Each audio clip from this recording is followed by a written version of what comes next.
اعوذ باللہ من الشیطان الرجیم بسم اللہ الرحمن الرحیم ربنا زدنا علما اللہم فقہنا فی الدین آمین۔ تو یہ بتائیے جب تجوید کا سیشن ہوتا ہے تو اس کے لیے آپ لک فارورڈ کرتے ہیں، انتظار کرتے ہیں؟ کتنے لوگ انتظار کرتے ہیں؟ ہمیں اللہ سبحانہ و تعالیٰ نے اس کتاب کا وارث بنایا نا، اور آج ہی ہم نے سیکھا ہے کہ جو لوگ کتاب کو سیکھتے ہیں اور اس کا حق کیسے ادا ہوتا ہے، یہی جو ہم اس ٹائم کرتے ہیں نا، ایک ایک لفظ کو دیکھنا اور اس کو سمجھنا اور اس کو دیکھنا کہ وہ کیسے ادا ہوتا ہے، کہاں سے ادا ہوتا ہے۔ جب آپ لفظوں کو سیکھ بھی رہے ہوتے ہیں نا، ایک ایک لیٹر کو سیکھ رہے ہوتے ہیں، تو آپ دیکھیے کہ اس طرح اللہ سبحانہ و تعالیٰ نے ہمیں بولنا سکھایا، اس پر بھی شکر کیا کریں۔ آج کی آیت جو ہم ہمیشہ ساتھ ریمائنڈر کے طور پہ اپنے لیے پڑھتے ہیں، ثم اورثنا الکتاب الذین اصطفینا من عبادنا، پھر ہم نے وارث بنا دیا کتاب کا ان لوگوں کو جنہیں ہم نے چنا اپنے بندوں میں سے۔ ٹائم کو دیکھتے ہوئے انشاءاللہ حدیث تھوڑی سی لمبی ہے، لیکن میں اس کو تھوڑا سا پاس کر کے، اور اسے کچھ چیزیں تھیں جو ریمائنڈر میں آپ لوگوں کو دینا چاہ رہی تھی، انشاءاللہ اس کو تھوڑا شارٹ کر کے آج ہماری صرف ایکٹیویٹی ہے، چھوٹی سی ایکٹیویٹی ہے جو ہم کریں گے انشاءاللہ۔ تجوید کا سیشن لائٹ سا ہوگا آپ سب کا۔ آج کی جو حدیث ہے اس میں ابو سعید بن معلی رضی اللہ عنہ نے کہا کہ میں نماز میں مشغول تھا تو رسول صلی اللہ علیہ وسلم نے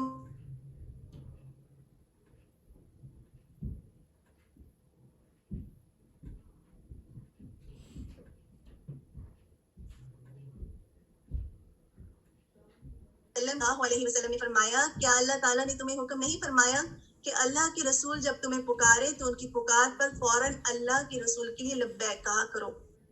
یعنی ساتھ میں ہی ایک لیسن بھی دے دیا۔ اچھا، آپ سب کو میری آواز نہیں آ رہی؟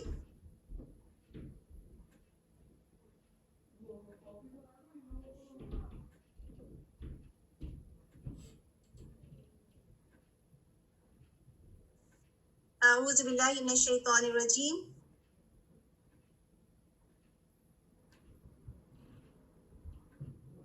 ٹھیک ہے، الحمدللہ۔ مجھے لگ رہا ہے کہ تھوڑا سا کنیکشن مجھے لگتا ہے تھوڑا ویک ہو رہا ہے، اس لیے چلیے بسم اللہ۔ پھر آپ صلی اللہ علیہ وسلم نے فرمایا، مسجد سے نکلنے سے پہلے قرآن کی سب سے بڑی صورت میں تمہیں کیوں نہ سکھا دوں؟ پھر آپ صلی اللہ علیہ وسلم نے میرا ہاتھ پکڑ لیا، اور جب ہم مسجد سے باہر نکلنے لگے تو میں نے عرض کیا، یا رسول اللہ، آپ نے ابھی فرمایا تھا کہ مسجد کے باہر نکلنے سے پہلے آپ مجھے قرآن کی سب سے بڑی صورت بتائیں گے۔ اور اس میں دیکھیں ان کی کیوریاسٹی، ان کا علم سیکھنے کا جذبہ، اور اللہ سبحانہ و تعالیٰ نے جو طریقہ نبی صلی اللہ علیہ وسلم کے ذریعے ہمیں علم سیکھنے کا سکھایا وہ کیا ہے؟ تو میری آواز بہت بریک ہو رہی ہے، مجھے 1 منٹ دیجیے۔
جی، السلام علیکم ورحمۃ اللہ وبرکاتہ۔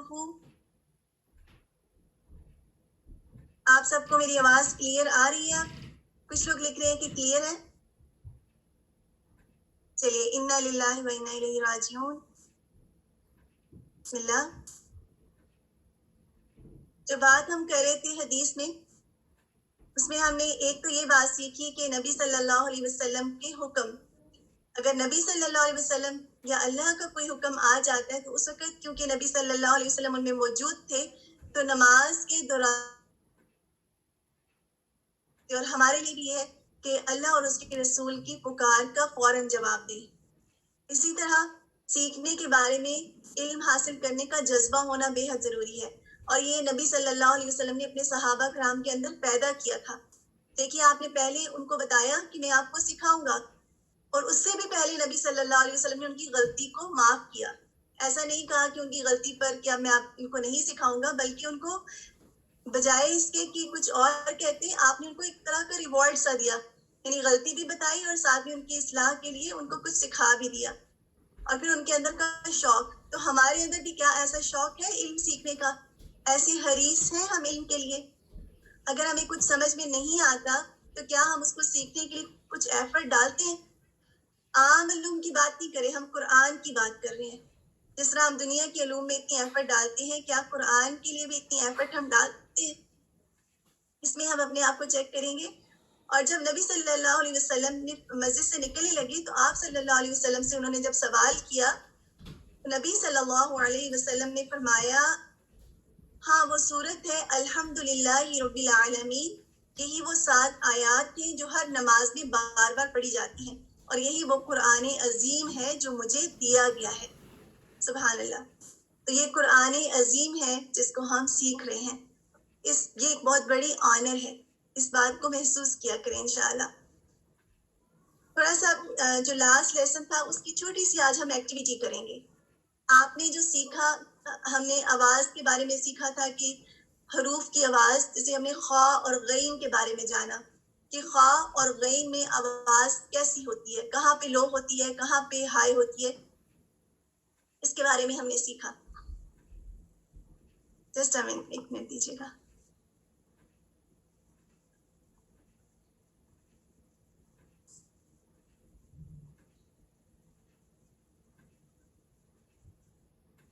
آج ہم ان کو تھوڑا سا پکچرز کی فارم میں بھی دیکھ لیتے ہیں.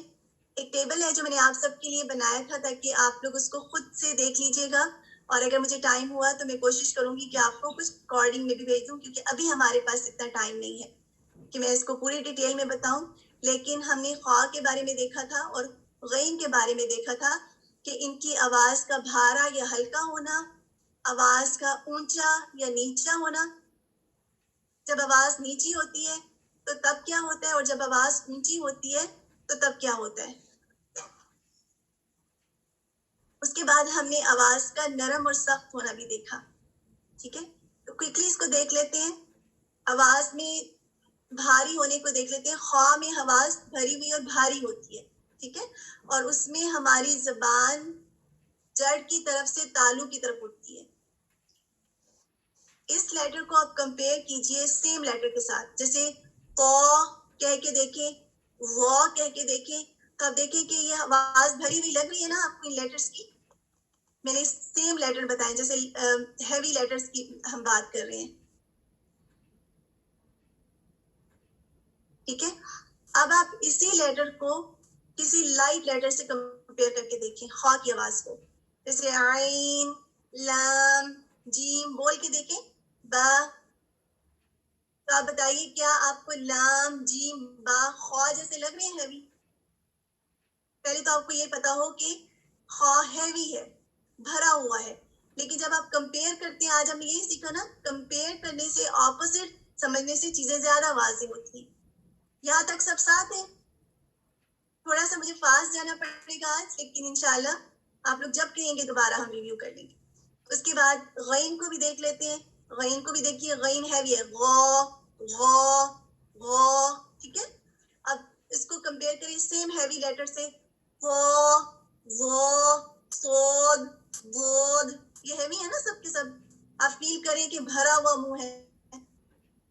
اب انہی کو آپ لائٹ لیٹر سے کمپیئر کریں. ٹھیک ہے، غین کو اور ان ہیوی لیٹرز کو. لائٹ لیٹر کیسی ہوتی ہیں؟ عین، لام، جیم، با، میم. یہ سارے کیسے لگے آپ کو؟